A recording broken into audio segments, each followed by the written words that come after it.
there's so many things to talk about. I think part of, for me, the difficulty with the novel is in this use of animals as an allegory for the Holocaust.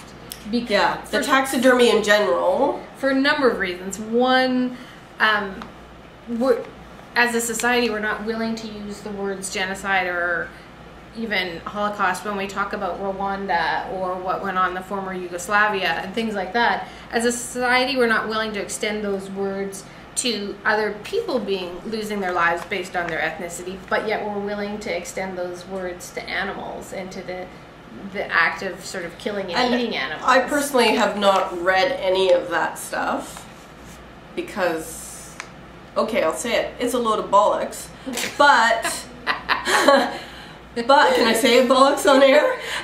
So she's a carnivore. But, well, I'm not really. A reluctant one, yeah. I don't eat meat, but that's not the point. Yeah. The point is it's not a Holocaust when you kill animals. No. Because it's a different type of thing.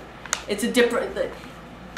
Human beings have a different consciousness, and I believe in that. But, and I'm not saying we should go out and kill thousands and thousands of animals, and I believe we are raping the seas, but we have to be careful with language, because if we use that for those things, then and we don't use them for people, then it becomes weighed in a different way. You're not, the morality changes. Well, and part of me is drawn into the whole discussion because it smacks a little bit of classism in that using animals in that way, and the whole concept of eating meat being okay, never mind. Never mind. There's a whole other subject that we shouldn't probably get into because actually the book is not really about that. No. And even though there's this whole debate, it's alluded to, but it's not really into it. Especially if it is supposed to be an allegory for the Holocaust, right? So, and for me, part of the other drawback of the book is he quotes David Grossman, who's an Israeli author whom I love. I've read everything that he's written. I think Sea Under Love is fantastic. He is a smart, interesting man and talks about the use of the word Holocaust and about what it means to use it in different ways. And he comes very close in, as Yann Martel says, Sea Under Love. But I just, I don't find it successful. Okay, there we go. I said it. You said it too. I wanted to like it so much, but I just don't. I guess the part for me that I keep on going back to is why. There are certain elements in this novel that work, and certain elements that you wonder why they're in there. And as on their own, like the games for Gustav at the end, in a way, could be a series of poems. They could be, starters to each chapter.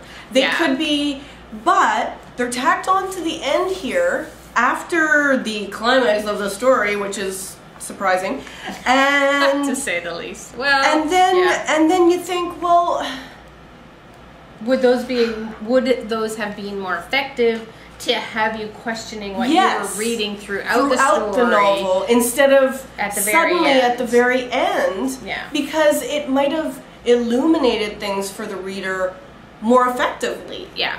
Because as it is, I question a lot of the structure of the novel, really, actually.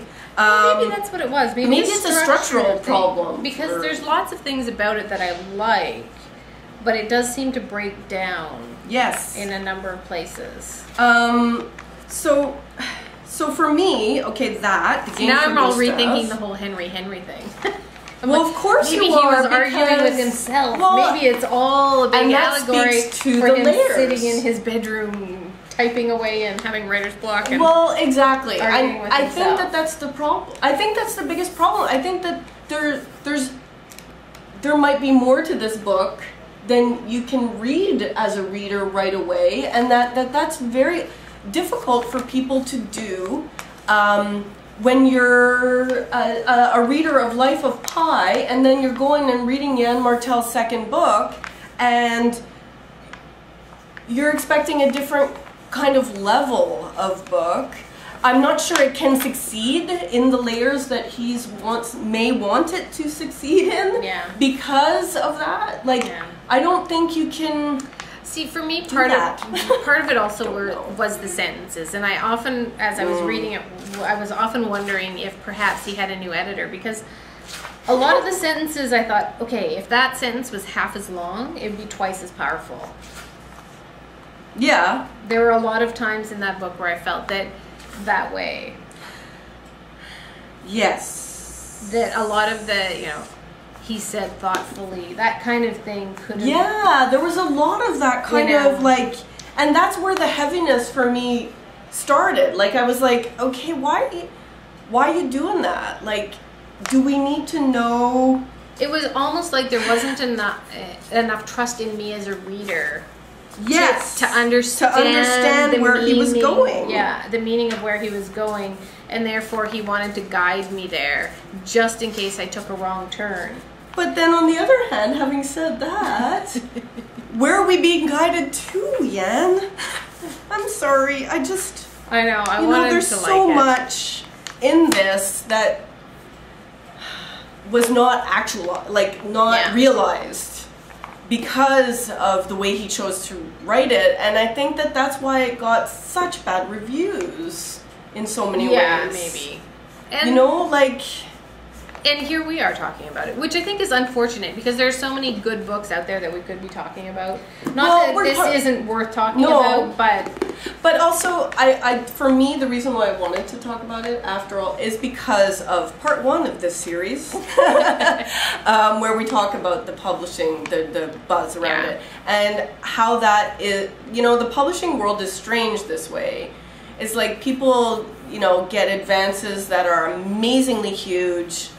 Some writers have to self-publish because nobody will look at their book. It's just an interesting way that the world works, and that's why people get panned. I'm sorry, that's part of it, right? Yeah, that's definitely it's part of it. If this book had come out and had not gotten a $3 million advance, and Yann Martel wasn't as famous as he is, then some of the reviewers, I think, would have been way kinder. For sure. Which is unfortunate, because do you have to be that mean about something just because of who somebody is? I don't know. Maybe you do. I don't know. I don't think you do. I generally don't think you do. Yeah, and the difficulty is when you've read a book by an author and then the author takes this other big chance. It's sometimes difficult as a reader because you're going into it expecting something else. And there's not a lot of writers who can carry that off from book to book. For neither of us, I have to just preempt that with, Life of Pi was not our favorite book. No, it's not like we were going into this with, oh my god, I'm so excited, you know? So we didn't have that kind of letdown. It was kind of a different kind of letdown, I think. Yeah. It was a letdown of hoping that things worked out better than we wanted it to. Yeah, I wanted it to be better than it was. And, I don't know. I think for me, part of it is there wasn't enough room for me in the book. I was so busy following the path. Following Henry around. Yeah, that there wasn't enough room for me to take flight in the magic of it. Of Beatrice and Virgil, as it were. Yeah. Really. So if this encourages you to buy it, which... Great. I can't imagine it will, and so therefore I'm a bit sorry, but... If it's worth. But it could encourage you to read it anyway. And I do think it's worth because reading. I don't think it's something that should be ignored. No, because it is interesting in a lot of ways. I just wish it had one more edit, or maybe 2. Yeah. But yeah, I wonder how it all came about. Oh, I know.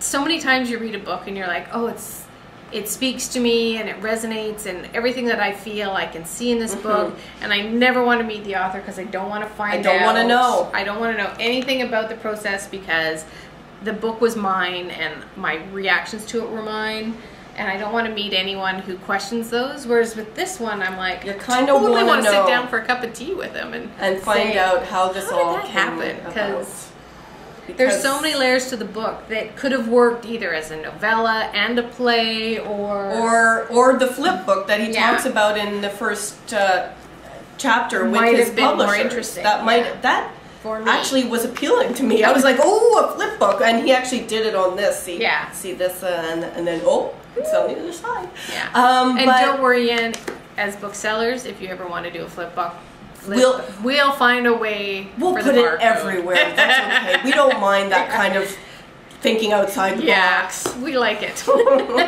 Anyway, thank you for listening, and we will see you next time. Bye.